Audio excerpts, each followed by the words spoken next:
Hello students, good morning. Now we'll start with again the data system. If you recall in the last session, we did the following question.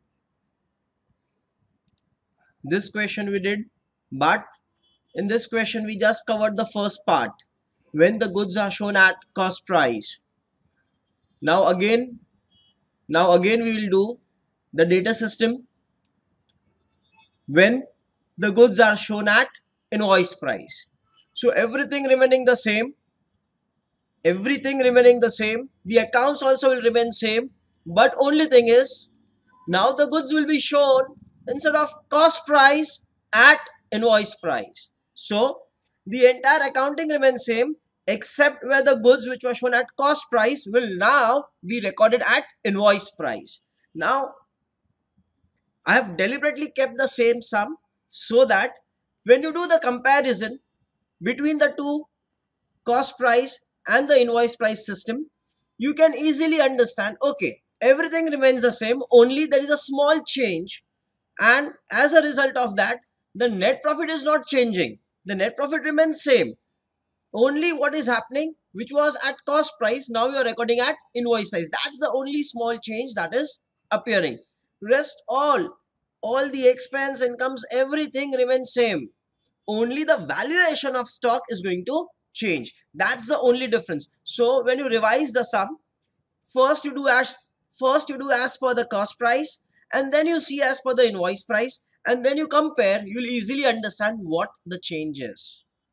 So let's move ahead with the same sum again, but in this sum we will do this sum with taking invoice price, the goods at the stock at invoice price.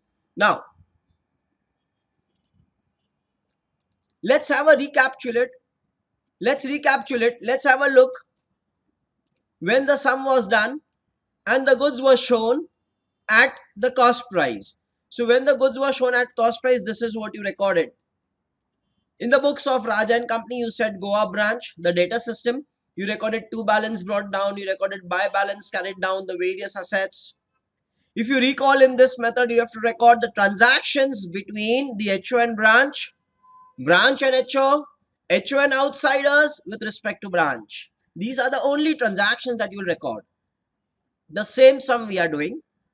Only thing is the stock which is shown at cost price will now be recorded at invoice price. And how to give the effect of loading, that I will show you. Now, let's read the sum again. Raja and Company of Mumbai have a branch at Goa. Head office supplies goods to branch at invoice price. Invoice price is cost plus 25%. What is the invoice price? Invoice price is cost plus 25%. So what happens? We will say cost plus profit is your invoice price. Is what is your invoice price? If your cost is 100, what is the profit? They have said cost plus 25%. So I'll say my profit is 25. So I will get an invoice price of how much? I get an invoice price of 125. So if the cost is 100, my profits are 25, my invoice price becomes 125. If you see profit is 25 with respect to cost, so 25 divided by 100, when 25 is divided by 100, when 25 is divided by 100, you get the answer as 1 upon 4. What answer do you get? You get the answer as 1 upon 4. So when you want to calculate, check, when you want to calculate your profits with respect to cost price, so profits upon cost, 25 upon 100, the fraction is 1/4. So if you want to find out the profit element on cost price, it is always 1/4 of cost. And if you want to calculate this with respect to selling price, that is the invoice price, so I'll say 25 divided by 125. 25 upon 125. So with respect to invoice price, it becomes 1 upon 5. So we won't be using the percentages always. We'll use a fraction. If I want to find out the loading effect, I want to find out the profit effect, I will say it is 1 upon 4. I will say it is 1 upon 4 of cost. So whatever is cost of that 1/4 part, 100 into 1/4 will give me 25. And if I want to calculate with respect to invoice price, I will say it is 1 upon 5 into 20 into 125. So 125 into 1 upon 5. 125 into 1 upon 5 will give you what? Will give you profits as 25. So this is the fraction which we should remember. Every time we should not apply the percentage. So what is profit? If I talk on cost, it is 1/4 of cost. If I talk of invoice price or sales price, it is 1/5 of invoice price. So my profits are what? My profits are 1/4 of cost price or 1/5 of invoice price. Now, let's read the sum further. They have set balances. Stock at invoice price. Over here, we are maintaining the branch account at which price? We are maintaining the branch account at invoice price. So what is happening? We are going to record this at invoice price. So remember this is invoice price method. So the goods will be recorded at invoice price. So this is which method? Invoice price method. Earlier, the method which we did, it was the cost price method. If they speak about invoice price method, okay, we'll account for that also. So first we studied was cost price. Now we are doing the invoice price method. Now the stocks का क्या value दिया है आपको? Stock at invoice price, आपको stock 12,500 rupees दिया है, but ये कौन सी प्राइस दी है? This price given to you is 12,500. हम क्या करेंगे? जो लास्ट टाइम हमने लिखा था, मैं सिर्फ कॉपी पेस्ट कर रहा हूं. I am कॉपिंग this and I am writing this again over here. But एक चीज आपको याद रखनी है, यहां पे स्टॉक जो है ना, स्टॉक वो आप कॉस्ट प्राइस पे नहीं लिखोगे, वो आप इनवॉइस प्राइस पे लिखोगे. बाकी सब एज इट इज लिखेंगे. ये अमाउंट कितना है? 10,000, 2,200 and 350. I will record this as it is. But the only important thing is stock. Stock will not be recorded at cost price. It will be recorded at invoice price. What is the invoice price? 12,500. बस इतना ही change है, बाकी पूरा सम same रहने वाला है. जहां जहां स्टॉक है वहां वहां हम इनवॉइस प्राइस लिखेंगे, बाकी सब चीजें एज इट इज रहने वाली है. नाउ सोचिए, आपने यहाँ पे कितना लिखा है? आपने यहाँ पे लिखा है 12,500. आपने जो फर्स्ट मेथड में किया था, यहाँ पे क्या लिखा था? 10,000. How much did you record? You record 10,000. How much you want to record over here? Actually 10,000 should come, but आपने कितना लिखा है यहाँ पे? 12,500. 12,500. आप क्या करोगे? अभी आपको यहाँ पे 10,000 चाहिए. आपने लिखा कितना है? 12,500. You want 10,000. You have written 12,500. अभी एक मैथमेटिक्स का रूल यूज करते हैं. ये चेक कीजिए, 12,500 माइनस 2,500 है. 12,500 माइनस 2,500 मेरे को 10,000 देता है यहाँ पे. It gives me how much? It gives me 10,000. But मैंने कितना लिखा है अभी यहाँ पे? इनवॉइस प्राइस मेथड के हिसाब से मैंने तो 12,500 लिखा है. मेरे को यहाँ पे 10,000 चाहिए, तो मैं क्या करूंगा? मैं I will give the credit effect of 2,500. And ये जो क्रेडिट इफेक्ट है उसको हम लोग बोलते हैं स्टॉक रिजर्व अकाउंट. उसको हम लोग क्या लिखेंगे? Stock reserve account. Now check carefully. Debit में 12,500 लिखा है और क्रेडिट में 2,500. 12,500 debit, credit is 2,500. So net effect कितने का हो गया? नेट इफेक्ट हो गया 10,000. Your net effect is of what amount? Your net effect is of 10,000 rupees. और मैथमेटिकली देखो, 12,000 माइनस 2,500, ये जो माइनस 2,500 है, अगर ये लेफ्ट हैंड साइड से राइट हैंड साइड पे चला जाता है, मतलब from debit side, if it goes on the credit side, this minus 2,500 goes over there, it becomes plus 2,500. Means आप क्या कर रहे हो? आपने 12,500 को कैसे लिखा? डेबिट में 12,500 लिखा और जो माइनस 2,500 है ना, वो आपने क्रेडिट साइड पे लिख दिया. तो नेट इफेक्ट कितने का आ गया? नेट इफेक्ट 10,000 का आ गया. This is what I want to tell you. Everything remains same. Means अगर आपने स्टॉक इनवॉइस प्राइस पे लिखा है, तो आपको एक चीज याद रखनी है, स्टॉक कौन से प्राइस पे? IP. IP means invoice price. तो यहाँ पे 12,500 लिखा है, तो आपको उसका loading effect, loading effect means जो प्रॉफिट इफेक्ट, उसको हम लोग बोलते हैं लोडिंग इफेक्ट। मेरे को प्रॉफिट इफेक्ट देना है, प्रॉफिट कितना है। If you see the fraction जो हमने कैलकुलेट किया है, यहाँ पे प्रॉफिट क्या लिखा है हमने, it is 1/5 of invoice price.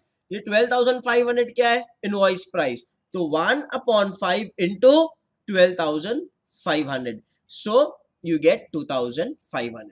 means in this method what you have to do, stock you'll record at invoice price और उसका प्रॉफिट एलिमेंट ऑपोजिट साइड पे लिख दो।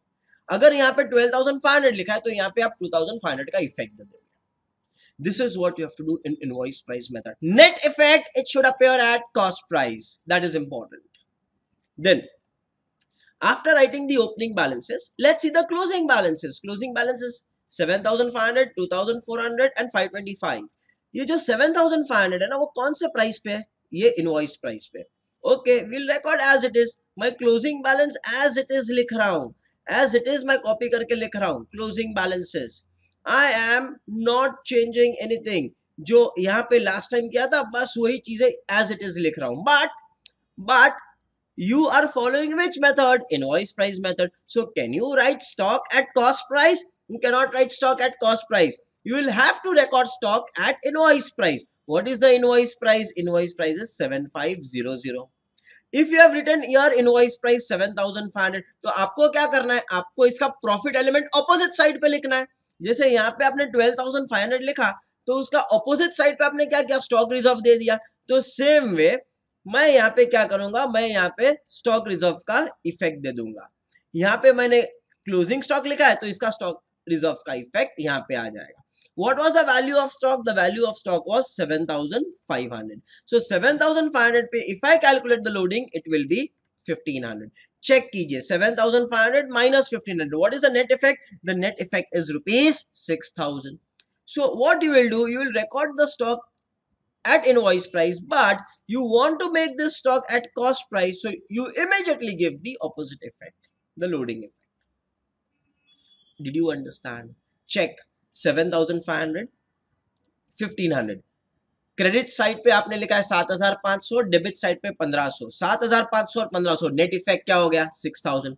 कॉस्ट प्राइस मेथड में हमने 6,000 लिखा था यहाँ पे, यस। तो यहाँ पे वही 6,000, द सेम 6,000 आप कैसे लिखोगे, इनवॉइस प्राइस लिखोगे और उसके सामने 1,500 का इफेक्ट भी दे दोगे, तो नेट इफेक्ट कितने का आ जाता है, 6,000। चेक करो, आपने ओपनिंग स्टॉक कितना लिखा था, 10,000, तो उसका इफेक्ट कैसे दिया आपने, यहाँ पे 12,500 दे दिया, यहाँ पे 2,500 दे दिया, तो नेट इफेक्ट कितने का आ गया, 10,000। This is the only change, rest all is remaining same. So we recorded opening and the closing stocks. Then goods sent to branch at invoice price. You are sending the goods to branch at invoice price. So we'll copy this as it is. Two goods sent to branch. As it is, I'm copying everything. But again, you are maintaining at which price? You are maintaining this at invoice price. So what will you do? You will have to record this at invoice price. Invoice price is how much? Invoice price is 50,000. Check, we have calculated last time 50,000. How much is the loading effect? The loading effect is 10,000. So 50,000 minus 10,000, you get cost as 40,000. But we don't want to record this at cost price. We have to record this at which price? At invoice price. So you'll record this as 50,000. Now, we are recording this as 50,000. But we don't record stocks at invoice price. We have to convert this at cost price. So आप क्या करोगे? आप इसका exactly loading effect दे दोगे। Exactly opposite side पे loading effect दे दोगे। So what you will do over here, यहाँ पे two goods sent to branch है, तो exactly opposite side पे मैं लिख देता हूँ by goods sent to branch। यहाँ पे 50,000 है, मेरे को यहाँ पे 50,000 नहीं चाहिए। What is the value of goods sent to branch? The value of goods sent to branch is 40,000। Invoice price method है, इसलिए मैंने goods को 50,000 लिखा है, but I want this as 40,000। So मेरे को credit कितना करना पड़ेगा, credit 10,000 करना पड़ेगा। What is this credit all about? This credit is nothing but you are giving the loading effect। ये कैसे आया? Sir, how did you get this? I'll just show you what we did exactly over here. We are recording this at invoice price. So we have to give the loading effect. Loading कितना है? 1/5 of 50,000. This will give you how much? This will give you 10,000. So what are you doing? You are recording stocks at invoice price, and on the opposite side you are giving effect of the loading. So 50,000 10,000, तो 50,000 debit पे रखा और ये जो 10,000 है, this 10,000 you recorded on which side? Credit side. So जो minus 10,000 यहाँ पे राइट हैंड साइड पे चला जाता है तो ये हो जाता है plus 10,000. This is the mathematical concept. Now if you effectively see 50,000 10,000 net effect कितने का दिया आपने? You gave the net effect of 40,000. Check, 40,000 है, 40,000. Then let's see the next part. Expenses made by branch. Okay, whatever are the expenses, what we did last time, the same thing we will record. There is no change as far as the expenses are concerned. So we'll record the expenses. We'll record the expenses as it is. So we'll write the expenses that are recorded. Then what's the next part after expenses? Remittances made to head office. Okay, remittances.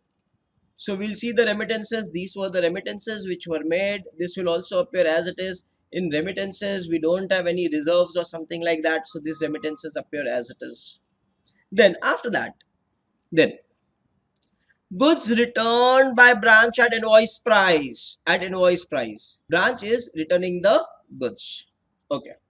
Now when branch returns the goods, what has to be done? When branch returns the goods, we will give opposite effect. Here the goods were sent to branch. So who is sending the goods to branch? HO sends to branch. Now returns hai. Returns will be exactly opposite. Returns will be exactly opposite. So what we will do over here, we will record the opposite effect by goods sent to branch. This is nothing but the returns. This is what? This is the returns part. Now, what is the value of goods returned? The value of goods returned is 4,000. It is at invoice price. So, we will record 4,000. Check. Check. What did you record over here? Goods returned to branch 3,200. So, we will record the same thing. Goods returned to branch. But we will not record cost price. We have to maintain this at which price? We have to maintain this as invoice price. Check how much was the loading effect? 4,000 minus 800, 3,200 was the cost. How much was the loading effect? 800. Exactly opposite side we will give the loading effect. So we will say to goods sent to branch. To goods sent to branch, we'll have to give the loading effect. Loading effect will give on what amount? On the returns. What's the value of the goods returned? 4,000. So I will write 4,000. And 1/5 of 4,000, 1/5 of 4,000 becomes 800. So 800 effect we give.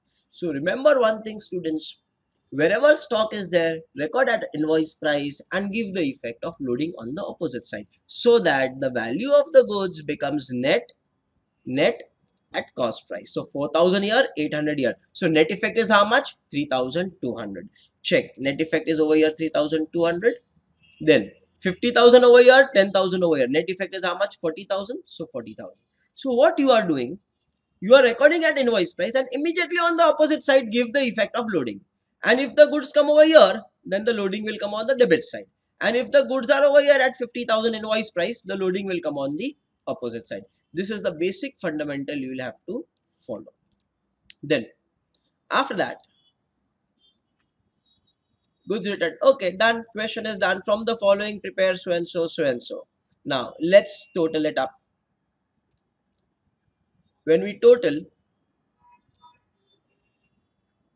the total is 75,925. The same total I will record on the debit side.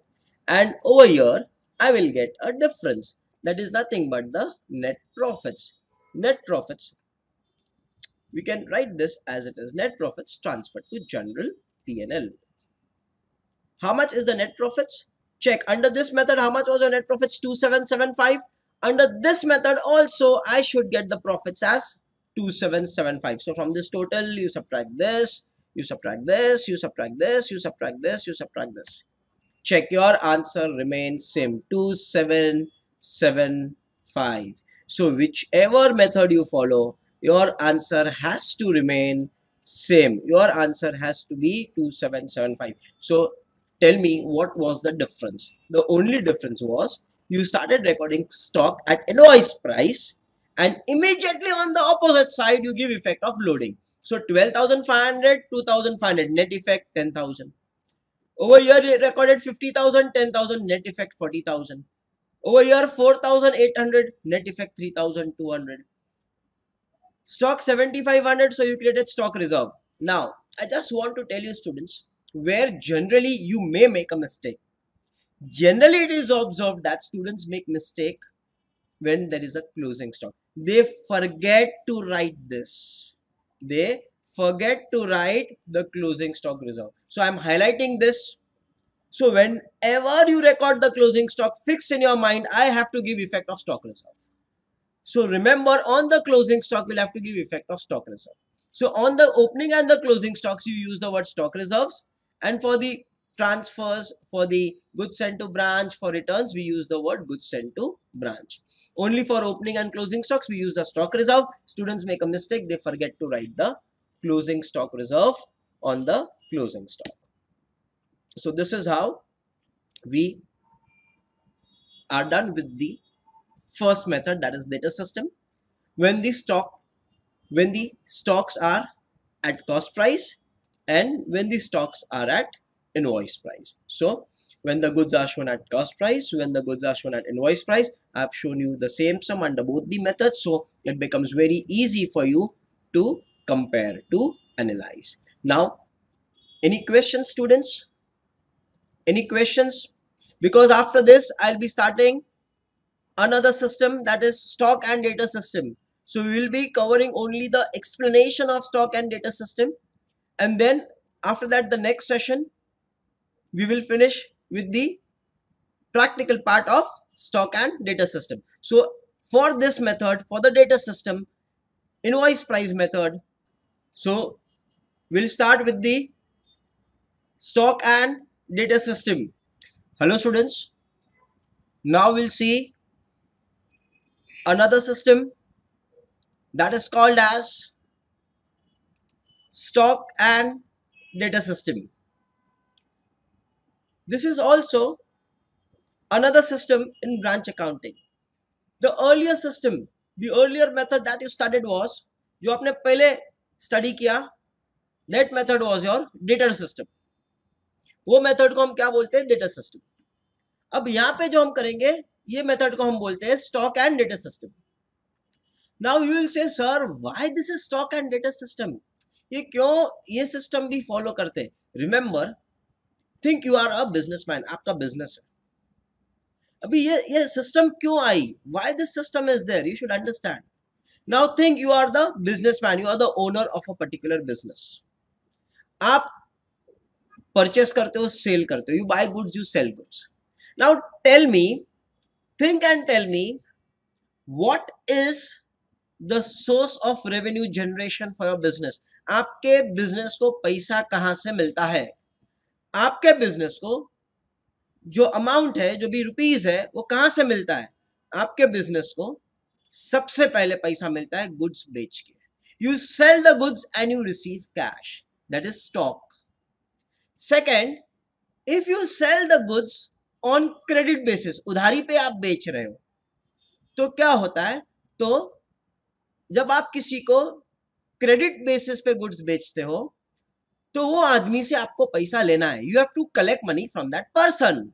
वो person को हम क्या बोलते हैं? वो person को हम बोलते हैं डेटर्स. सो आपने गुड्स सेल किया, और गुड्स सेल करने के बाद वो आदमी से आपको पैसा लेना है. वो आदमी को आप क्या बोलोगे? वो पर्सन को आप क्या बोलोगे? डेटर्स. सो आपका सोर्स ऑफ रेवेन्यू जनरेशन कहां से है? गुड्स बेचा, ऑन द स्पॉट पैसा मिला.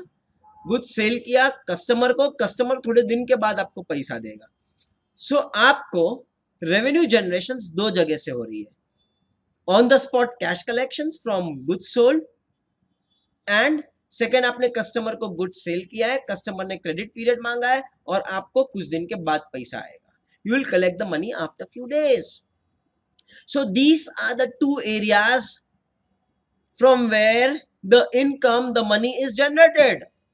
So as an head office, I will have to control the areas where there is a generation of revenue, that is the stock and the debtors. So मेरा हर efforts यही रहेगा, I am an head office, मेरा हर efforts यही रहेगा कि मैं मेरे stock पे पूरा कंट्रोल रखूं और मेरे कस्टमर्स पे पूरा कंट्रोल रखूं. That is the reason why this system is called as stock and data system. Your head office will have complete control over the stock and over the debtors, because these two are the main areas for generation of revenues. ये दो main areas है जहां से head office को पैसे मिलते हैं. तो हेड ऑफिस पूरा कंट्रोल रखेगा स्टॉक के ऊपर और हेड ऑफिस पूरा कंट्रोल रखेगा अपने कस्टमर्स के ऊपर. यहाँ पे जो भी ट्रांजैक्शंस हो रहे हैं आपको लिखना है. अनलाइक इन डेटा सिस्टम में कंसेप्ट्स अलग थे. डेटा सिस्टम में याद करो, डेटा सिस्टम में हमने क्या लिखा था, all the transactions between HO and branch, branch and HO and outsiders. यहाँ पे वो रूल्स फॉलो नहीं करने हैं आपको. यहाँ पे दूसरे रूल्स है which I will be showing you very soon. So ये सिस्टम को क्या बोलते हैं हम, ये सिस्टम को हम बोलते हैं स्टॉक एंड डेटा सिस्टम. ये सिस्टम को स्टॉक एंड डेटा सिस्टम क्यों बोलते हैं हम, ये सिस्टम को स्टॉक एंड डेटा सिस्टम इसलिए बोलते हैं because head office is every time trying to keep complete control over the stock and over the debtors. Why they want to keep a complete control over the stock and debtors? Because these two are the main revenue generation areas. इसलिए उनको पूरा control रखना है इस पे. Now let's see which accounts we have to maintain. We have to maintain one account that is called as branch stock account. Other account will be maintaining is branch adjustment account.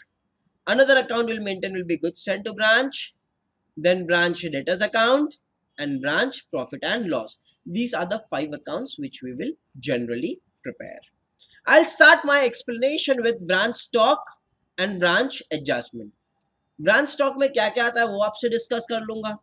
Branch adjustment में क्या लिखते हैं वो भी आपसे discuss कर लूंगा. आपको ये सब आता है, आपको ये सब आता है, लेकिन आपको पता नहीं कहाँ पे क्या लिखना है और कैसे लिखना है. That is my duty to teach you. You know this method. Stock और एडजस्टमेंट आपको पता है, सिर्फ नाम चेंज कर दिया है. It's damn simple it is. Just understand what has to be done. तो सबसे पहले मैं 2 अकाउंट्स साथ में कंसिडर करूंगा. एक जो है वो ब्रांच स्टॉक अकाउंट और दूसरा जो है branch adjustment account. We will be tackling this 2 accounts together. ये दोनों अकाउंट्स हम साथ साथ में करते जाएंगे. Now the very first thing you write in the books of, जो भी बिजनेसमैन है उसके बुक्स में आप अकाउंट्स लिखोगे. So you will say in the books of XYZ person. आप कौन सा अकाउंट मेंटेन कर रहे हो, आप मेंटेन कर रहे हो ब्रांच स्टॉक अकाउंट. और दूसरा कौन सा अकाउंट आप मेंटेन कर रहे हो, यहाँ पे आप मेंटेन कर रहे हो branch adjustment account. So which are the 2 accounts that you are going to make. You are going to make one branch stock account, second branch adjustment. We'll make these accounts also, but as of now I am discussing only these 2 accounts, branch stock, branch adjustment. Now before I go to the stock explanation and everything, आपको मैं एक basic rule बताता हूँ. वो basic rule दिमाग में fit कर दो, पूरा चैप्टर आपको पता चल जाएगा. बेसिक रूल क्या है? रिमेंबर, एक बिजनेसमैन की तरह मैं सोचूंगा. मेरे को अकाउंट्स नहीं आता है, मेरे को एक बिजनेसमैन की तरह अकाउंटिंग करना है. मेरा दिमाग भी बिजनेसमैन की तरह चलना चाहिए. अभी ये जो स्टॉक है ना, stock very important rule I am saying you. Definitely I assure you आपका पूरा चैप्टर ये रूल के ऊपर हो जाएगा. No accounting rules nothing. एक बिजनेसमैन की तरह मैं सोचता हूँ. कौन सा अकाउंट है ये? Stock. Which account is this? This is stock account. Remember one basic rule, one very very simple rule. अगर स्टॉक इंक्रीज होता है, अगर स्टॉक इंक्रीज होता है, एनी टाइम स्टॉक बढ़ गया, तो उसको आप डेबिट साइड पे लिखना. उसको आप कौन सा साइड पे लिखना? डेबिट साइड पे. और अगर स्टॉक रिड्यूस होता है, और अगर स्टॉक कभी भी कम हो गया आपके ब्रांच में से, तो आपको कहां पे लिखना है? उसको क्रेडिट साइड पे. यही सिंपल रूल है. अगर स्टॉक इंक्रीज होगा तो आप कौन सा साइड पे लिखोगे? डेबिट साइड पे. और अगर स्टॉक डिक्रीज होगा तो आप कौन से साइड पे लिखोगे? You will record this on the credit side. आपको लगेगा सर ये क्या बोल रहे हो आप, इंक्रीज डिक्रीज. रिमेंबर, अगर आपको लगेगा कि सर ये इतना सिंपल है, yes it is that simple. आपको सिर्फ यही चीज याद रखना है, ब्रांच का स्टॉक बढ़ गया डेबिट साइड पे लिखो, ब्रांच का स्टॉक कम हो गया क्रेडिट साइड पे, बाकी कुछ भी एडजस्टमेंट देने दो आपको, आपको सिर्फ एक ही चीज याद रखना है, स्टॉक बढ़ा कि कम हुआ, बढ़ा ना, चलो डेबिट साइड पे लिखो, स्टॉक क्या हुआ, कम हो गया, क्रेडिट साइड पे लिखो, बस यही बेसिक रूल याद रखो, आपका पूरा पूरा स्टॉक अकाउंट यही बेसिस पे हो जाएगा। और अगर आपका स्टॉक अकाउंट हो गया तो एडजस्टमेंट भी हो जाएगा immediately, there is nothing difficult in that, adjustment is damn simple. Now so what is the rule when you prepare branch stock account? दिमाग में एक चीज फिट कर दो, स्टॉक बढ़ गया ब्रांच के पास डेबिट साइड पे लिखो, स्टॉक कम हो गया ब्रांच के पास क्रेडिट साइड पे लिखो, दैट्स ऑल। नाउ ये जो स्टॉक अकाउंट है ना, ये स्टॉक अकाउंट हम कौन से प्राइस पे मेंटेन करते हैं? ये स्टॉक अकाउंट हम इनवॉइस प्राइस पे मेंटेन करेंगे। कौन से प्राइस पे मेंटेन करेंगे? Invoice price. अभी फ्यू मिनट्स बैक मैंने आपके साथ इनवॉइस प्राइस मेथड शेयर किया था ऑफ डेटा सिस्टम। तो इनवॉइस प्राइस पे हमेशा क्या आता है? लोडिंग आता है, लोडिंग इफेक्ट। वो लोडिंग इफेक्ट हम कहां पे लिखेंगे? लोडिंग इफेक्ट हम लिखेंगे ब्रांच एडजस्टमेंट अकाउंट में। Either you call it as branch adjustment or you call it as branch stock adjustment account. तो आप यहाँ पे लिखोगे लोडिंग इफेक्ट। तो मैं यहाँ पे सिर्फ आपके नॉलेज के लिए लिख रहा हूँ, ये लिखने की जरूरत नहीं है आपको पेपर में। यहाँ पे क्या आएगा? Loading effect. And opening closing पे क्या बोलते हो आप? Stock reserve effect. तो यहाँ पे loading effect and stock reserve effect यहाँ पे आएंगे। This is only for your understanding, you are not suppose to write this anywhere in the paper, सिर्फ आपके नॉलेज के लिए आप लिख रहे हो। Now branch stock adjustment, what was my system, what did I say? एक सिंपल तरीका आपको बता दिया, स्टॉक बढ़ गया तो डेबिट साइड पे लिखो, स्टॉक कम हुआ तो क्रेडिट साइड पे लिखो। और ये जो स्टॉक है कौन से प्राइस पे मेंटेन कर रहे हो आप? इनवॉइस प्राइस पे। तो इसका लोडिंग इफेक्ट देना पड़ेगा, वो कहां पे देंगे हम? वो हम ब्रांच स्टॉक एडजस्टमेंट में दे देंगे। Where you will give the effect? You will give the effect in branch stock adjustment account. So you will give the effect in branch stock adjustment account.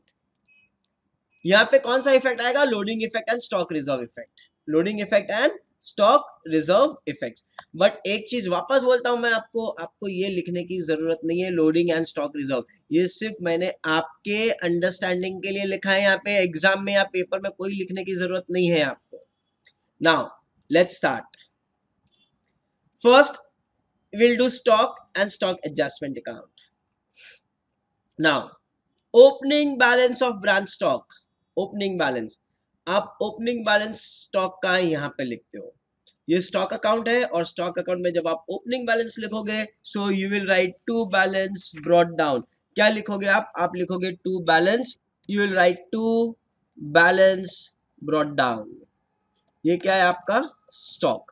But this stock is maintain at which price? Invoice price. ये भी लिखने की जरूरत नहीं, बस वापस लिख रहा हूं मैं क्योंकि हमने यहाँ पे तो लिख दिया invoice price. Just for your understanding I am writing it again. ये कौन से प्राइस पे लिखा है आपने? ओपनिंग स्टॉक इनवॉइस प्राइस पे। सो इनवॉइस प्राइस पे हमने यहाँ पे लिख दिया। Which price have you recorded? You have recorded this at the invoice price. So we record the stock at the invoice price. Now, if this is at invoice price, tell me what will happen? You'll have to give effect of stock reserve. Stock reserve opposite side पे आएगा? नहीं, stock reserve opposite side पे नहीं आएगा। यहाँ पे credit side पे नहीं आएगा। हमने थोड़ी देर पहले वो सम जो देखा था डेटा सिस्टम में, स्टॉक रिजर्व मैंने ऑपोजिट साइड पे दिया था। So instead of giving it on the opposite side you will give this in the branch adjustment account, branch stock adjustment account on the credit side as by stock reserve account. यहां पे effect दे दूंगा मैं। तो जो मैं यहां पे देता था इफेक्ट, वही चीज का इफेक्ट कहां पे आ जाएगा? ब्रांच स्टॉक एडजस्टमेंट अकाउंट में। ये अकाउंट का पर्पस सिर्फ यही है कि loading effect and stock reserve effect लिखो। तो आप यहां पे क्या लिखोगे? आप यहां पे loading and stock reserve effects लिखोगे। जो आप जो आप यहां पे लिखते थे अब वो यहां पे नहीं लिखोगे। स्टॉक रिजर्व एंड लोडिंग के लिए we are keeping a separate account. So वो सब चीजें लोडिंग एंड स्टॉक रिजर्व की डेडिकेटेड अकाउंट में चली जाएंगी।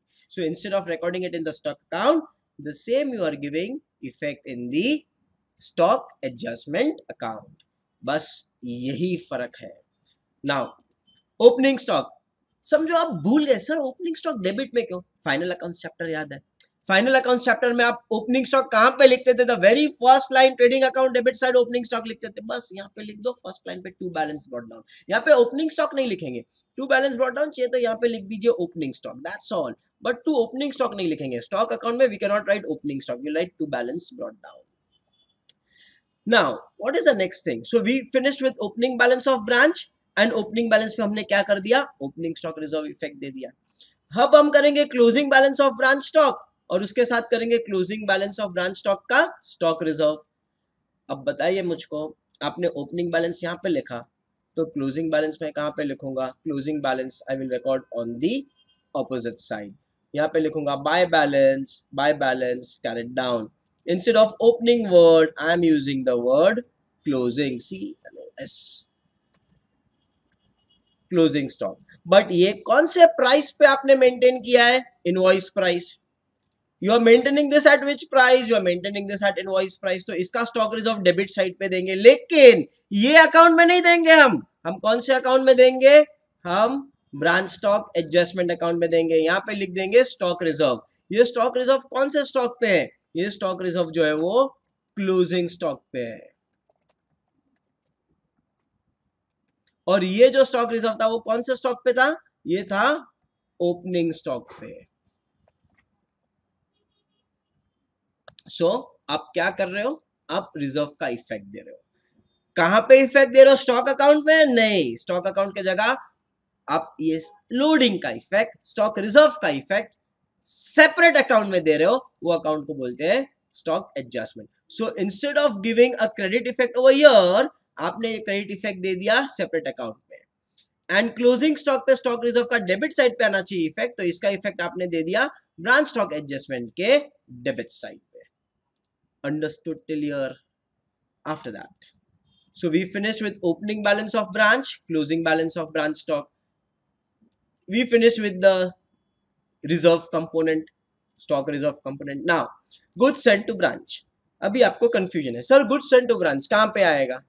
अब आप अपने आप से पूछिए, ब्रांच है, ब्रांच को गुड्स दिया, हमने ब्रांच को गुड्स दिया, हेड ऑफिस ने ब्रांच को गुड्स दिया, tell me what will happen over here, branch के पास गुड्स इंक्रीज हो गया कि डिक्रीज हो गया, ब्रांच के पास लेट्स से 10,000 का गुड्स पड़ा है, हेड ऑफिस ने और 1,00,000 रुपए का गुड्स दिया, ब्रांच के पास कितने का गुड्स है, ब्रांच के पास 10,000 का गुड्स है, हेड ऑफिस ने कितने का गुड्स ट्रांसफर किया, हेड ऑफिस ने 1,00,000 रुपए का गुड्स दिया, 1,00,000 रुपीज का गुड्स दिया. सो अभी ब्रांच के पास टोटल कितने का गुड्स है, 10,000 प्लस 1,00,000, 1,10,000, तो ब्रांच के पास स्टॉक बढ़ गया कि कम हो गया, ब्रांच के पास स्टॉक इंक्रीज हो गया, और अगर स्टॉक इंक्रीज हो गया तो you record on which side, मैंने आपको कहा है अगर इंक्रीज होता है तो आप डेबिट साइड पे लिखोगे, तो अगर स्टॉक इंक्रीज हो गया तो it will appear over here as to goods sent to branch, and this all is maintained at which price, this all is maintained at invoice price, no need to record, but for your convenience I am writing,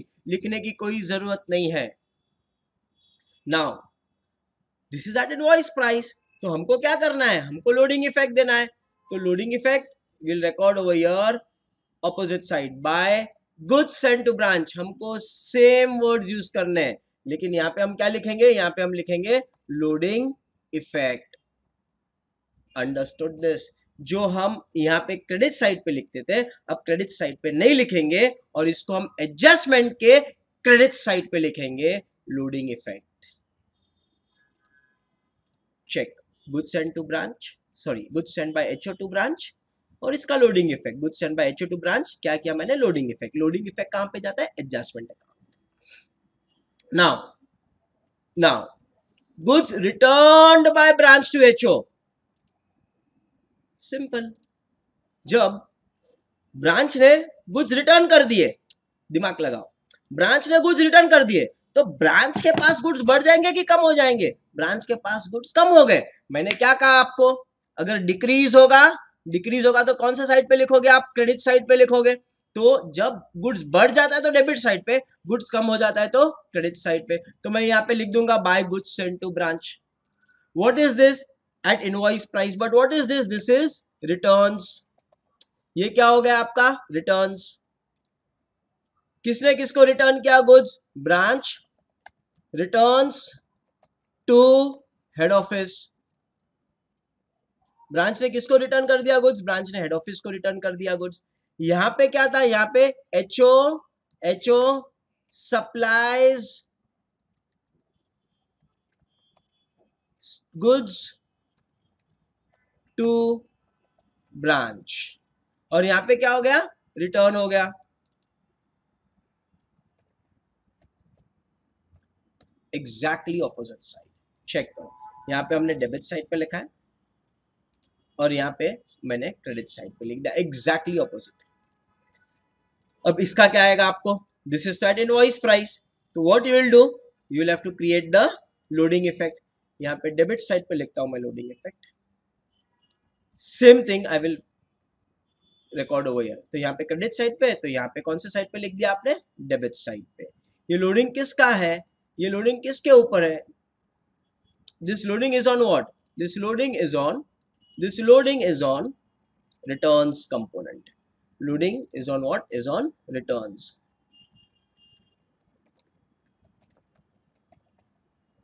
Loading is on returns. और ये loading किस पे था? ये जो loading था, it was on what? Loading on goods sent by HO to branch. Are you understanding? Opposite side पे देते जाओ इफेक्ट। अगर गुड्स यहाँ पे है तो लोडिंग क्रेडिट साइड पे, गुड्स रिटर्न कर दिए तो उसका लोडिंग डेबिट साइड पे।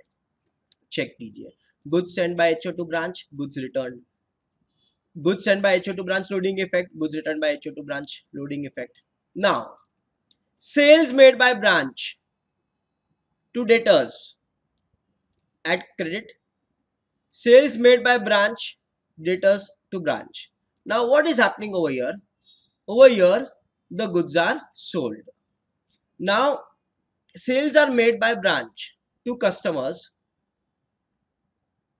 Tell me, whenever you will sell goods, what happens? Whenever you sell goods, stock increase होगा या decrease होगा? Whenever you sell goods, stock will reduce. I think so. There is some printing mistake. Oh no, sorry, everything is fine. Sales made by branch to debtors at credit, and this is sales return. So we'll first cover the debtors part, and then there is sales made by branch on cash basis. So sales made to customers on credit basis and sales made to customers on cash basis. Now tell me, एक आप businessman की तरह सोचिए, आपने cell किया है, आपने goods sale किया है, स्टॉक क्या होगा? बढ़ेगा या कम होगा? स्टॉक कम हो जाएगा। और अगर स्टॉक कम हो जाता है तो आप वो स्टॉक को कौन सा साइड पे लिखोगे? मैंने आपको एक बेसिक रूल बताया था, अगर स्टॉक कम होता है तो आपको स्टॉक को क्रेडिट साइड पे लिखना है। Now we will cover these three parts. First I will cover sales made by branch on cash basis, फिर ये कवर करता हूं और फिर ये कवर करता हूं। So we are going to cover these three things. I am going reverse. Sales made by branch on cash basis, just think, sales किया तो स्टॉक क्या होगा? इंक्रीज होगा कि डिक्रीज होगा? Stock will reduce. And what did I से? अगर stock reduce होता है तो आप कौन से साइड पे लिखोगे? आप क्रेडिट साइड पे लिखोगे। आपने स्टॉक बेचा, आपने स्टॉक सेल कर दिया, स्टॉक कम हो गया, क्रेडिट साइड पे। Basic fundamental, basic simple rule याद रखो, आप क्रेडिट साइड पे लिख दो। क्या लिखोगे आप? गुड्स कैश बेसिस पे सेल किया। कौन से बेसिस पे सेल किया है? कैश। तो आपको क्या मिलेगा? कैश। हेड ऑफिस को नहीं मिला कैश, किसको मिला है कैश? ब्रांच को। सो will write over here bye branch cash slash bank account. ये क्या है? Cash sales. स्टॉक कम हो गया। सर इसका लोडिंग इफेक्ट देंगे क्या? No, you don't give loading effect for this. Why sir? Because sales किया, हमको कैश रियलाइज हो गया, हमको प्रॉफिट्स रियलाइज हो गया, therefore we will not give the loading effect. Now I'll do this, sales made by branch to debtors. Okay, जब cash basis पे लिखा तो हमने लिखा by branch cash, bank account cash sales. Now we are selling goods to debtors, so instead of branch cash मैं लिखूंगा branch debtors account. What I will write? I will write branch debtors account. But which is this sales? This sales is nothing but your credit sales. Sir loading effect लिखेंगे नहीं, customer को goods बेच दिया आपने, आपको तो cash मिलेगा, आपको प्रॉफिट्स रियलाइज हो चुका है अभी. Only thing is the payment is postponed but profits has been realised on accrual basis. तो आप प्रॉफिट इसका लोडिंग इफेक्ट नहीं दोगे, प्रॉफिट इफेक्ट नहीं दोगे, ऑटोमेटिक वो आ जाएगा. अभी कस्टमर्स को गुड्स अच्छे नहीं लगे, कस्टमर्स ने आपको रिटर्न कर दिया, sales return by branch, sales return by branch returns to branch. मतलब कस्टमर्स ने रिटर्न कर दिए, सेल्स रिटर्न हो गया. किसने रिटर्न किया? ब्रांच डेटर्स ने. किसको रिटर्न किया? ब्रांच. सोचो, ब्रांच ने सेल किया तब आपने क्रेडिट साइड पे लिखा, स्टॉक कम हो गया, कस्टमर ने वापस दे दिया गुड्स, कस्टमर ने रिटर्न कर दिया गुड्स. टेल मी, कस्टमर ने ब्रांच को दे दिया गुड्स वापस, तो ब्रांच के पास गुड्स इंक्रीज हो गए, और अगर गुड्स इंक्रीज हो गए तो कौन सा साइड पे आएगा? गुड्स इंक्रीज हो गए तो डेबिट साइड पे लिखो, बाय ब्रांच डेटर्स. अभी यहाँ पे क्रेडिट सेल्स नहीं लिखूंगा मैं क्या लिखूंगा यहाँ पे? Sales returns. गुड्स क्या हो गए? रिटर्न हो गए. लोडिंग इफेक्ट नहीं आएगा. सेल्स के वक्त नहीं लिखा तो रिटर्न्स के वक्त भी लोडिंग इफेक्ट नहीं आएगा. आप ध्यान से देखिए क्या हो रहा है. ये सब ट्रांजैक्शंस में गुड्स रिड्यूस हो रहा है तो क्रेडिट साइड पे लिखा, ये सब ट्रांजैक्शंस में गुड्स इंक्रीज हो रहा है तो debit side. Basic fundamental, basic rule, simple rule. Goods बढ़ा तो डेबिट साइड पे, कम हुआ तो क्रेडिट साइड पे. नाउ इसका लोडिंग इफेक्ट नहीं आता है. Now check what is left over here. Normal loss, abnormal loss. What is normal loss? Normal loss होता क्या है? जो नॉर्मल लॉस है ना, this happens in the normal course of business. मेरे को मालूम है कि मेरा इतना स्टॉक लॉस होना ही है. I am aware about the loss that is going to take place. Such loss are termed as normal loss. और जो भी नॉर्मल लॉस होता है, मतलब मेरा स्टॉक, मैंने 100 केजीज परचेज किया, आई परचेज 100 केजीज, मेरे को मालूम है 1 केजी लॉस होना ही है, 1 केजी लॉस होना ही है. मेरे को 100 केजीज भले खरीद रहा हूं मैं, लेकिन मेरे को 99 केजीज ही मिलेगा यूज करने. 1 केजी ट्रांसपोर्टेशन में लॉस होगा, और सम और the other loss is going to take place. It's a known loss to you, then that loss is termed as normal loss. You expect 1% loss of stock, that is your normal loss. आपको पता है इतना नुकसान तो मुझको होना ही है, उसको नॉर्मल लॉस बोलते हैं. और जो भी नॉर्मल लॉस है, शॉर्टेज होता है because of normal loss, that entire amount gets transferred to branch stock adjustment account.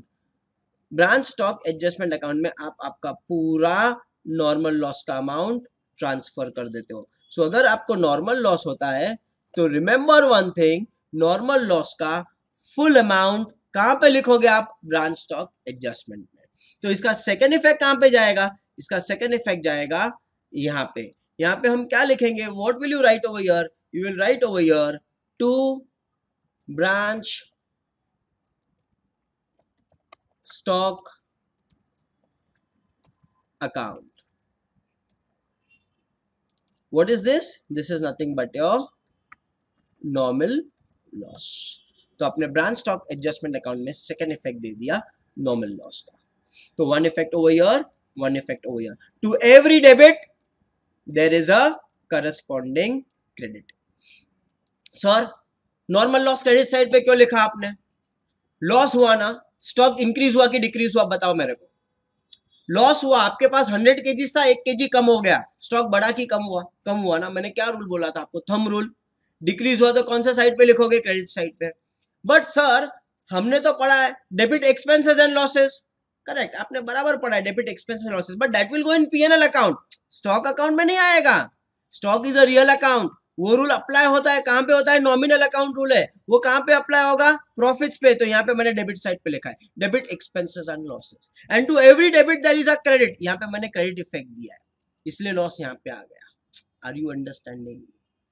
You will apply the rule of nominal accounts, but where in nominal account adjustment में आप apply करो वो rule debit expenses and losses. तो normal loss मैंने यहाँ पे लिख दिया debit expenses and losses, but यहाँ पे मैं nominal account rule use नहीं कर सकता हूँ. stock कौन सा account है आपका? stock real account है. यहाँ पे real account का rule apply होगा. debit what comes in, credit what goes out. stock चला गया, गुम गया आपका stock, normal loss. credit what goes out, credit side पे लिखा है. Understanding? Now after that, after normal loss, the last part is abnormal loss. How do you account for normal loss? And abnormal loss. Normal loss check करो adjustment में, normal loss क्या किया हमने, full amount to be transfer to branch stock adjustment account, पूरा amount हमने adjustment में transfer कर दिया। बट जब एबनॉर्मल लॉस होता है, जब एबनॉर्मल लॉस होता है तो उसका थोड़ा अकाउंटिंग ट्रीटमेंट अलग है। whenever there is a abnormal loss, whenever there is abnormal loss, remember whenever there is abnormal loss, हमको दो चीजों का ध्यान रखना है, हमको दो चीजों का ध्यान रखना है। whenever there is abnormal loss, जो भी स्टॉक है ना, स्टॉक जो एबनॉर्मल लॉस की वजह से कम हो गया। What is abnormal loss? Unexpected loss. मुझको पता नहीं था लॉस होने वाला है लेकिन लॉस हो गया। अनएक्सपेक्टेड लॉस, मशीन ब्रेकडाउन और मेरा स्टॉक लॉस हो गया, that is abnormal loss. Pipeline से let's say petrol was getting transferred, pipeline बीच में ही ब्रेक हो गई, मेरी 10 litre of petrol I lost, this is abnormal loss, unexpected loss. अब ये जो एबनॉर्मल लॉस है आप कैसे अकाउंट करोगे? whenever there is an abnormal loss, whenever there is an abnormal loss, remember one thing, you have to break up the abnormal loss, you have to break up the abnormal loss between cost and the loading। आप abnormal loss को किस में breakup करोगे? Between cost and loading, loading effect दोनों। यहां पे क्या किया था? नॉर्मल लॉस में पूरा आपने एडजस्टमेंट में ट्रांसफर कर दिया। यहां पे आप एबनॉर्मल लॉस का जो इनवॉइस वैल्यू है उसको ब्रेकअप करो। Invoice value of abnormal goods should be broken up into cost and loading effect. जो कॉस्ट है, कॉस्ट वो जाएगा ब्रांच पीएनएल में, और जो लोडिंग इफेक्ट है वो जाएगा branch adjustment, branch stock adjustment में। Remember this. So the loading will go in adjustment, cost जो है वो पीएनएल में जाता है। तो जब भी एबनॉर्मल लॉस होता है, whenever there is abnormal loss, remember in branch stock adjustment we will transfer, in branch stock adjustment we will transfer abnormal loss amount only loading। क्या ट्रांसफर करोगे यहां पे? सिर्फ लोडिंग। और जो कॉस्ट प्राइस है गुड्स का वो कहां पे चला जाएगा? वो चला जाएगा आपका ब्रांच प्रॉफिट और लॉस अकाउंट। यहां पे क्या जाएगा? Abnormal loss, cost price. तो यहां पे क्या जाएगा? Abnormal loss, cost price of the goods. और यहां पे क्या जाएगा? एबनॉर्मल लॉस का only the loading effect. Are you understanding this? तो जब भी एबनॉर्मल लॉस होगा, so whenever there is abnormal loss, remember whenever there is abnormal loss, you have to break up the abnormal loss between cost and profit element, that is cost and loading element। cost you transfer to branch P&L, loading you transfer to branch adjustment। अभी ये जो है इसका second effect किधर जाएगा? Branch P&L, will see that. और इसका second effect किधर जाएगा? ब्रांच एडजस्टमेंट में। तो चलिए ब्रांच एडजस्टमेंट में लिख दीजिए। क्या लिखोगे आप ब्रांच एडजस्टमेंट में? सेम चीज वापस लिखोगे, but what will you record over here? Instead of normal loss मैं लिख दूंगा यहाँ पे एबनॉर्मल लॉस। और यहाँ पे क्या आएगा? सिर्फ और सिर्फ लोडिंग, सिर्फ और सिर्फ लोडिंग। जबकि यहाँ पे क्या आ गया? Normal loss, full invoice price of the goods. Understood this? उसके बाद we are done with the entire thing. If you observe carefully, अगर स्टॉक इंक्रीज हुआ तो यहाँ पे लिखा, और जब भी स्टॉक रिड्यूस होता है तो मैंने उसको क्रेडिट साइड पे लिख दिया, और कुछ नहीं कर रहा हूं मैं। बेसिक रूल याद रखो, गुड्स ब्रांच को मिला, ब्रांच को गुड्स मिला, कहां पे लिखा आपने? ब्रांच के यहाँ पे गुड्स बढ़ गए डेबिट साइड पे। कस्टमर ने रिटर्न कर दिया ब्रांच को, तो वापस ब्रांच के पास गुड्स इंक्रीज हो गए, डेबिट साइड पे लिखा। ब्रांच ने हेड ऑफिस को रिटर्न कर दिया गुड्स, ब्रांच ने क्या किया? हेड ऑफिस को रिटर्न कर दिया, बोले लेके जाओ गुड्स, नहीं है, बराबर नहीं है। ब्रांच के पास गुड्स इंक्रीज हुआ कि रिड्यूस हुआ? रिड्यूस हो गया, तो आपने क्या किया? क्रेडिट साइड पे। ब्रांच ने सेल किया गुड्स, सेल किया स्टॉक, स्टॉक क्या हो गया? कम हो गया, क्रेडिट साइड पे। कस्टमर्स को क्रेडिट बेसिस पे सेल किया, सेल किया ना, कम हो गया गुड्स, कौन से साइड पे जाएगा? क्रेडिट साइड पे जाएगा। Normal loss, I know this is a loss that is going to take place, मेरे बिजनेस में ये नुकसान होना ही है, मेरे को 100 केजीज में से 1 केजी लॉस होना है, 1 केजी लॉस हो गया, कम हो गया स्टॉक, कहां पे लिखा? क्रेडिट साइड पे। नॉर्मल लॉस होगी, एबनॉर्मल लॉस हो, आपका तो स्टॉक कम हो गया, कौन सा साइड पे लिखा आपने? क्रेडिट साइड पे। See the simple rule that you have to follow. No need to add any journal entries. Just ask yourself, stock increase, debit side, stock reduce, credit side. That's all. So this is how we prepare the branch stock account, and this is the main account. This is the main account in this method. Now, simultaneously, we have also prepared the branch adjustment account. branch adjustment account आप close कीजिए. Branch adjustment जब आप close करोगे तो आपको difference मिलेगा branch adjustment account में, और ये जो ब्रांच एडजस्टमेंट में आपको डिफरेंस मिलता है that is nothing but the branch का profits. This is nothing but the profits of the branch. तो this we will record it as branch profit slash loss account. Understood this? This is how we prepare branch stock account and branch stock adjustment account. Now, few more minutes, max 5 to 7 more minutes I'll take. Please pay attention. Now, I'll first finish the branch debtors account. Branch debtors account is same like single entry. जो आपने single entry में किया है, the very first session of my single entry, बस वही चीज आपको यहाँ पे करना है. कुछ भी यहाँ पे नया नहीं है. यहाँ पे आप क्या करोगे, यहाँ पे आप ब्रांच डेटर्स अकाउंट मेंटेन करोगे. What you will do over here, branch debtors account में जो भी डेटर्स के रिलेटेड ट्रांजैक्शंस है वो सब आप लिखते जाओगे. सबसे पहले आप क्या लिखोगे, you will right balance brought down, ये आप यहाँ पे लिखोगे.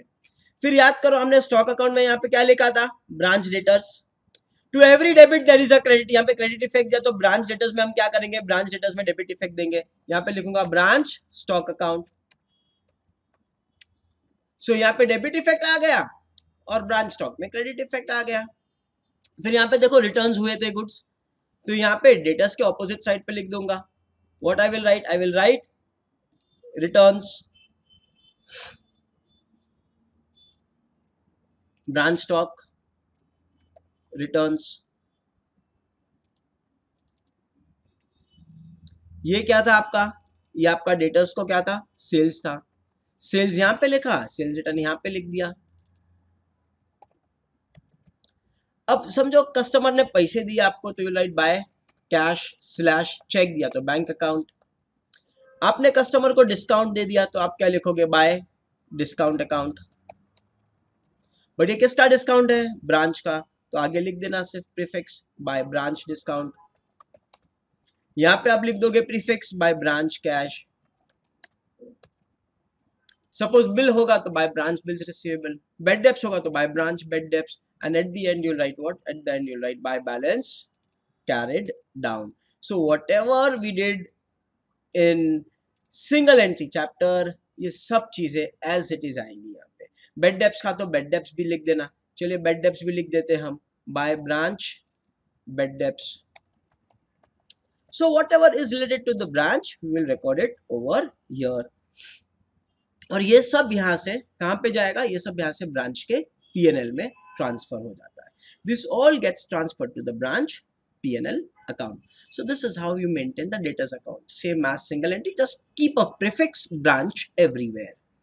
Then goods sent to branch. अब ये goods sent to branch में ना very simple account है. सबसे पहले ये समझते हैं कि ये अकाउंट चाहिए क्यों आपको. ये अकाउंट मेरे को इसलिए चाहिए तो मुझे पता चले कि कितने का गुड्स एक्चुअली मिला है मेरे को, cost price of the goods. क्या कॉस्ट प्राइस के गुड्स मेरे को मिले हैं, मेरे पास तो गुड्स है इनवॉइस प्राइस पे, बराबर है. Do you know the cost price of the goods which you have received, no. तो यहां से मेरे को ये पता चल जाएगा कि क्या effective cost price of the goods है, and that will be transfer to purchase account. तो नेट कितना ट्रांसफर हुआ है हेड ऑफिस से ब्रांच को, वो मेरे को यहाँ पे पता चल जाएगा. नाउ चेक करो, यहाँ पे है गुड्स सेंट टू ब्रांच, नहीं है. यहाँ पे है goods sent to branch, yes. To every debit there is a credit. तो यहाँ पे क्या करना है आपको, डेबिट क्रेडिट इफेक्ट देना है. जनरली आपको ये नहीं पूछेंगे. इन केस पूछा, in case they ask you in the question, just give the opposite effects. अगर ब्रांच स्टॉक में डेबिट इफेक्ट है तो गुड्स सेंट टू ब्रांच में क्रेडिट इफेक्ट आएगा. Remember this much. Which are the two main accounts, branch stock and branch stock adjustment. ये दो आपके main accounts है. कौन से आपके मेन अकाउंट्स है? आपके मेन अकाउंट्स है branch stock and branch stock adjustment, ये दो मेन अकाउंट्स है आपके। Goods send to branch is a second effect of whatever you do in stock and stock adjustment. तो यहाँ पे और यहाँ पे ये दो अकाउंट्स में जहां पे भी गुड्स सेंड टू ब्रांच आया है उसका सेकंड इफेक्ट आपको देना है। चेक कीजिए ब्रांच स्टॉक अकाउंट, यहाँ पे आपने लिखा है गुड्स सेंड टू ब्रांच, तो इसका सेकंड इफेक्ट दे दीजिए यहाँ पे बाय ब्रांच स्टॉक अकाउंट। ये क्या है? ये आपका गुड्स सेंड टू ब्रांच है, गुड्स सेंड टू ब्रांच। फिर यहाँ पे आ जाइए, यहाँ पे है गुड्स सेंड टू ब्रांच नहीं है। यहाँ पे चेक कीजिए, यहाँ पे है goods send to branch credit side पे, तो गुड्स सेंड टू ब्रांच के कौन सा साइड पे आ जाएगा? गुड्स सेंड टू ब्रांच के डेबिट साइड पे आ जाएगा। कहां पे आ जाएगा? गुड्स सेंड टू ब्रांच के डेबिट साइड पे। ये क्या है आपका? What was this? This was branch returns to HO, तो यहाँ पे लिख दो ब्रांच रिटर्न्स टू एचओ। वहां पे डेबिट में जो अमाउंट लिखा है यहाँ पे क्रेडिट में अमाउंट लिख दीजिए, और वहां पे जो क्रेडिट में लिखा है अमाउंट वो यहाँ पे डेबिट में लिख दीजिए amount. We are giving the second effect, posting कर रहा हूं मैं। है यहाँ पे गुड्स सेंड टू ब्रांच है, नहीं है, नहीं है, नहीं है, नहीं है, नहीं है, दैट्स ऑल, दैट्स ऑल। अब जाइए ब्रांच एडजस्टमेंट पे, यहाँ पे goods send to branch, yes the loading effect, तो यहाँ पे भी लिखूंगा, यहाँ पे गुड्स सेंड टू ब्रांच, यहाँ पे डेबिट साइड पे है तो गुड्स सेंड टू ब्रांच के कहां पे लिखूंगा? क्रेडिट साइड पे। क्या लिखूंगा यहाँ पे? By branch stock adjustment account, यहाँ पे क्रेडिट साइड पे लिख दूंगा। चेक कीजिए, और है गुड्स सेंड टू ब्रांच नहीं है, नहीं है, नहीं है, नहीं है। क्रेडिट साइड पे चेक कीजिए, यहाँ पे मिला, सो यहाँ पे क्रेडिट साइड पे है तो गुड्स सेंड टू ब्रांच के कौन से साइड पे आ जाएगा? गुड्स सेंड टू ब्रांच के डेबिट साइड पे आ जाएगा। What I am doing? I am giving the second effect. मैं कुछ नहीं कर रहा हूं, मैं सिर्फ सेकंड इफेक्ट दे रहा हूं। I am giving the second effect of the transactions that have taken place. So we give the second effect of the transactions. ये क्या था आपका? ये था लोडिंग, किसके ऊपर था लोडिंग? Loading on returns. और ये क्या था आपका? ये था आपका लोडिंग ऑन, किस पे था ये loading? On goods sent to branch, that's all. अब आपको यहां पे एक डिफरेंस मिलेगा, ये डिफरेंस क्या है? ये डिफरेंस ट्रांसफर होता है ट्रेडिंग अकाउंट को। This is nothing but the purchase, so this will go in the trading account credit side, या फिर परचेज से आप क्या कर दो? परचेज से आप माइनस कर दो, और what you will do? You will subtract it from purchase.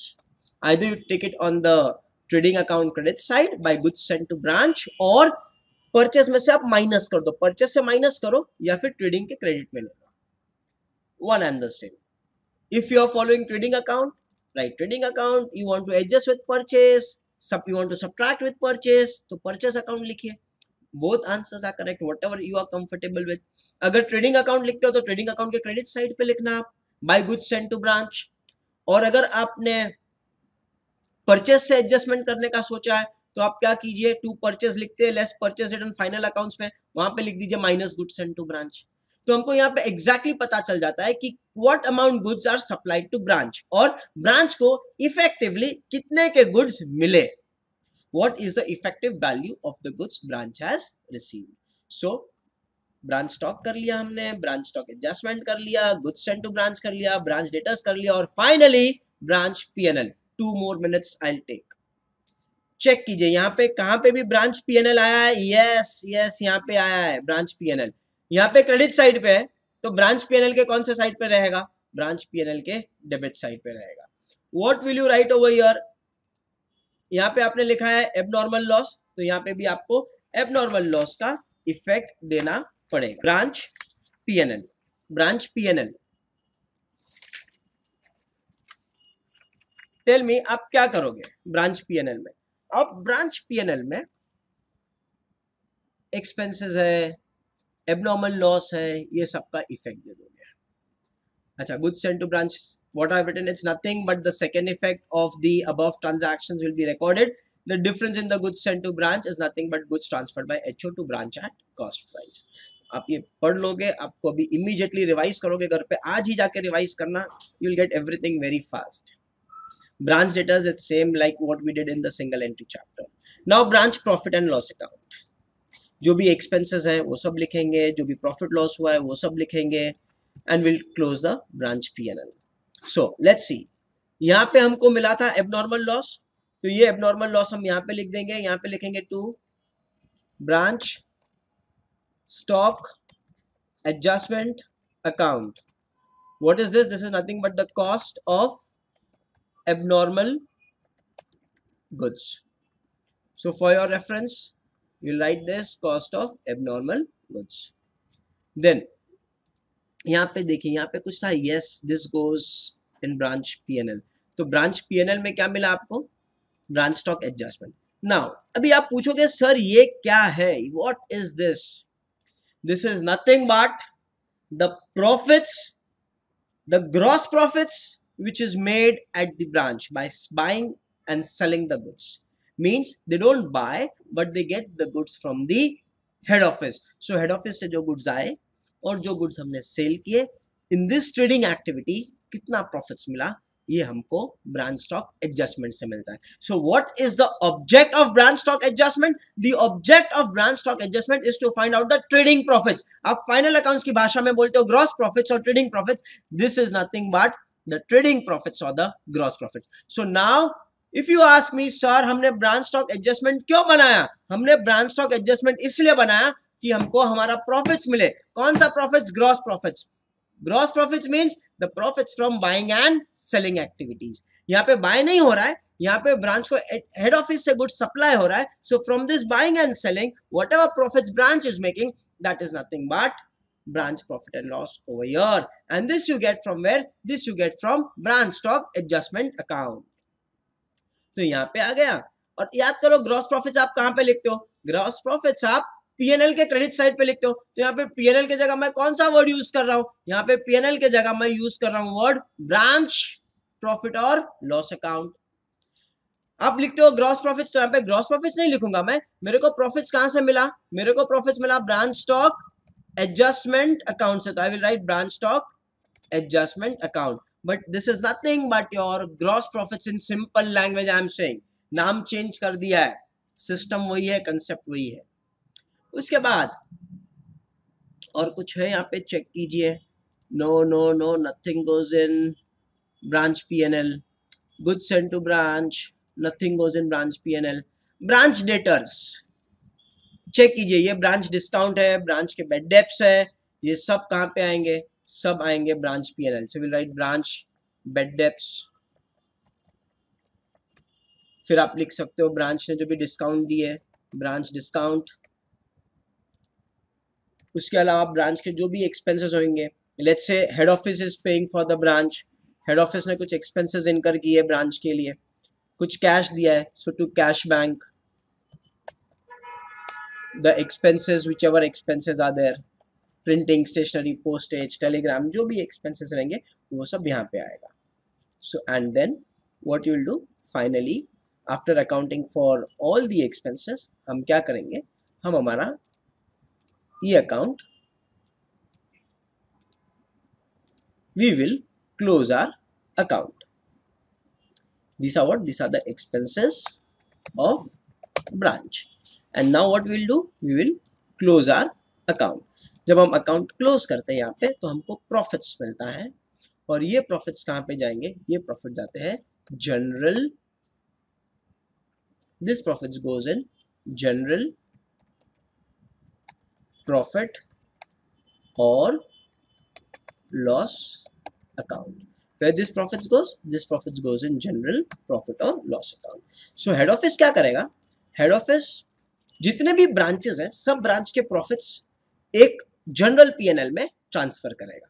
So जो head office का P&L है उसको हम बोलेंगे general P&L. So let's say Delhi branch, Poona branch, Calcutta branch, हर एक branch का profits कहाँ पे आएगा? general P&L के क्रेडिट साइड पे. तो ये जितने भी प्रॉफिट्स हैं, हर एक ब्रांच के प्रॉफिट्स कहाँ पे ट्रांसफर हो जाएंगे?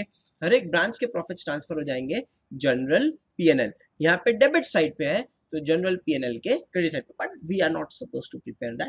Here we are just focusing on the accounting of the branch. And again I am saying the two main accounts are branch stock account and branch stock adjustment account. Rest all is a flow. Rest all is a flow. सिर्फ आपको debit credit effects देने हैं, आपको effectively ये दो accounts पढ़ने हैं. यहाँ पे मैंने आपको आइडिया बता दी है, स्टॉक बढ़ा तो डेबिट साइड पे लिखिए, स्टॉक कम हुआ तो क्रेडिट साइड पे. अच्छा, यहाँ पे आपने स्टॉक इनवॉइस प्राइस पे लिखा है, तो एडजस्टमेंट में ऑपोजिट साइड पे लिखना है. क्या लिखना है? सिर्फ loading effect.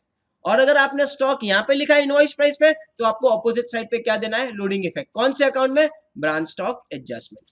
Then normal loss, I will just repeat again very fast. Normal loss, full amount of normal loss you have to record in the branch stock adjustment account. But if it is a abnormal loss, तो abnormal loss को आप break करोगे कौन से? cost price and loading के बीच में. cost price जाएगा branch P&L और loading कहाँ पे जाएगा? loading जाएगा आपका branch stock adjustment account.